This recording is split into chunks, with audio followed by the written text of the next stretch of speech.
Fala pessoal, é fantástico iniciar mais esta explicação visual. Hoje a gente vai desvendar a complexa física e a geometria que operam por trás dos cadernos de impressão dobrados, usando as ferramentas incríveis do software Kodak Preps. Para quem atua na pré-impressão, dominar esses ajustes passa longe de ser só um detalhe técnico, é literalmente a garantia de um acabamento impecável. Vamos acompanhar juntos como o software traduz o comportamento físico do papel em soluções digitais extremamente elegantes. Ok, vamos dar uma olhada rápida na nossa pauta de hoje. Passaremos por 1. O fenômeno do bottling. 2. Compensação de rotação manual. 3. Eixos e direções visuais. 4. Rotação progressiva automatizada. E, para fechar, 5. Otimizando a espessura. Bora lá! Seção 1.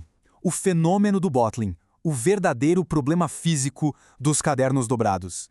O grande desafio aqui, o verdadeiro vilão da nossa história, é entender a realidade de tudo isso. O que realmente acontece quando várias folhas de papel são dobradas repetidas vezes? Bom, imagina montar um livro super grosso. Quando a gente dobra um volume gigante de páginas ao meio, aquelas páginas lá do miolo, as mais internas, sofrem uma pressão absurda. E essa pressão, somada à espessura do papel, não só empurra o material para fora, o famoso creep ou avanço, mas também faz as páginas torcerem, gerando uma inclinação. Esse efeito rotacional é o que a gente chama de page bottling ou skew. E um detalhe crucial, isso não é defeito da máquina, tá? É pura física causada pela quantidade de páginas, pela gramatura e pela própria dobradeira.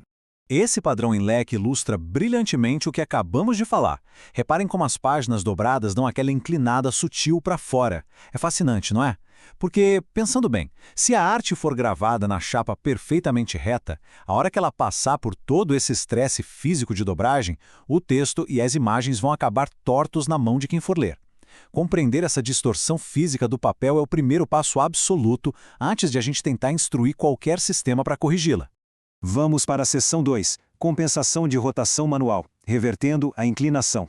Já que a gente não consegue simplesmente revogar as leis da física na dobradeira, a solução é reverter o processo digitalmente antes da impressão. E aí entra o Kodak Preps salvando o dia. Ele permite compensar esse bottling rotacionando as páginas no template na direção exata e oposta ao erro físico que já esperamos. Funciona assim. Colocar um grau positivo faz as páginas girarem no sentido anti-horário, sempre em relação à direção do topo da página na frente da folha. Já um valor negativo, isso mesmo, gira no sentido horário. Mas o verdadeiro pulo do gato no Preps é que a gente não precisa quebrar a cabeça com o verso da folha. O verso rotaciona automaticamente para se alinhar em sincronia perfeita com a frente. É, literalmente, uma economia de tempo e esforço matemático gigantesca.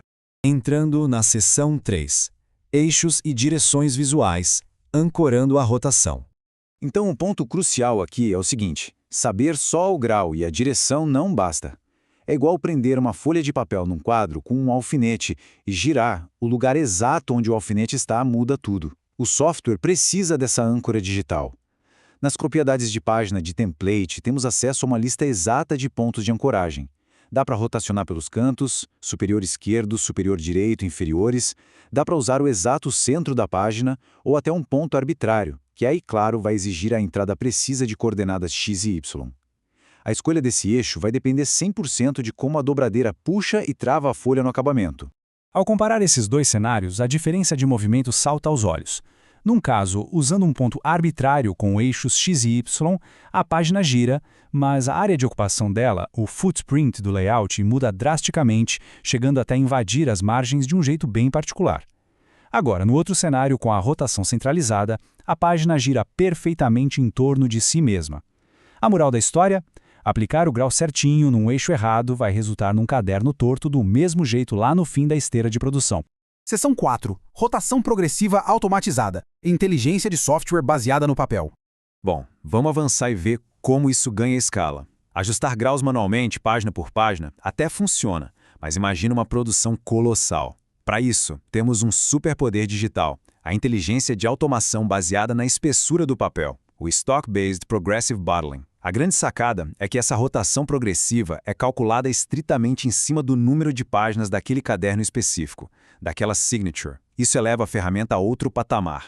Deixa de ser um simples comando de gerar a página e passa a ser um cálculo matemático contínuo que avalia o comportamento da folha à medida que ela se acumula, dobra após dobra, dentro do caderno. Mas, para que o software tome decisões por conta própria, é preciso estabelecer as regras do jogo. E esses parâmetros são rigorosos e vinculados ao papel. A gente precisa combinar coisas como o estilo de encadernação, trabalhos planos, lombada quadrada ou a clássica canoa, o saddle stitched. Tem que apontar também a direção do bottling, se é para dentro, para fora ou ambos. E, por fim, estabelece-se a contagem máxima de páginas num caderno e define-se um ratio, que funciona como um teto de segurança, ditando a rotação máxima permitida para a coisa não sair do controle. E como isso funciona na prática? Vamos dizer que a gente configurou uma regra para encadernação canoa, direção interna, cadernos de até 32 páginas e cravamos o ratio limite em 5. Aí acontece algo incrível quando chega um trabalho que foge dessa base. Digamos que chegue um projeto com 64 páginas usando esse mesmo papel. Sem pânico, o Kodak Preps interpreta a regra inicial e automaticamente recalcula os graus exatos de compensação progressiva para esse volume novo, travando a rotação máxima naqueles exatos 5 graus. Ninguém precisa puxar a calculadora ou refazer as contas. A inteligência do sistema assume o trabalho intelectual pesado. E chegamos à seção 5, otimizando a espessura, o método exato. Prestem muita atenção aqui, porque toda essa mágica digital e cálculo matemático só são precisos se a matéria-prima de dados fornecida ao sistema for absolutamente correta. Um sistema automatizado ineficiente geralmente tem um culpado claro: medição ruim do mundo real. Para resolver isso, usamos o método exato. Primeiro passo: ir lá na dobradeira real e fazer um boneco, um caderno simulado dobrado, usando exatamente o mesmo papel que rodará no trabalho oficial. Passo 2. Com instrumentos de alta precisão, mede-se a diferença entre a borda externa da página mais de fora e a borda da página mais de dentro. O valor total desse desvio, lá em microns, é o que deve ser alimentado no software. Sem esse dado cravado perfeitamente no mundo real, esquece. Nenhuma regra digital vai atingir a perfeição no acabamento. Depois de toda essa jornada, analisando desde a tensão física do papel dobrado até algoritmos de compensação progressiva em eixos arbitrários, fica aquela pergunta no ar: com a complexidade e a velocidade demandadas pelo setor hoje, como essa automação inteligente das regras de espessura de papel vai transformar a precisão e a eficiência de custos das futuras tiragens gráficas? A capacidade de configurar esses sistemas eleva incrivelmente a qualidade do produto que entregamos. Fica aí a reflexão para a nossa próxima rotina de produção. Valeu por acompanharem mais essa análise e até a próxima.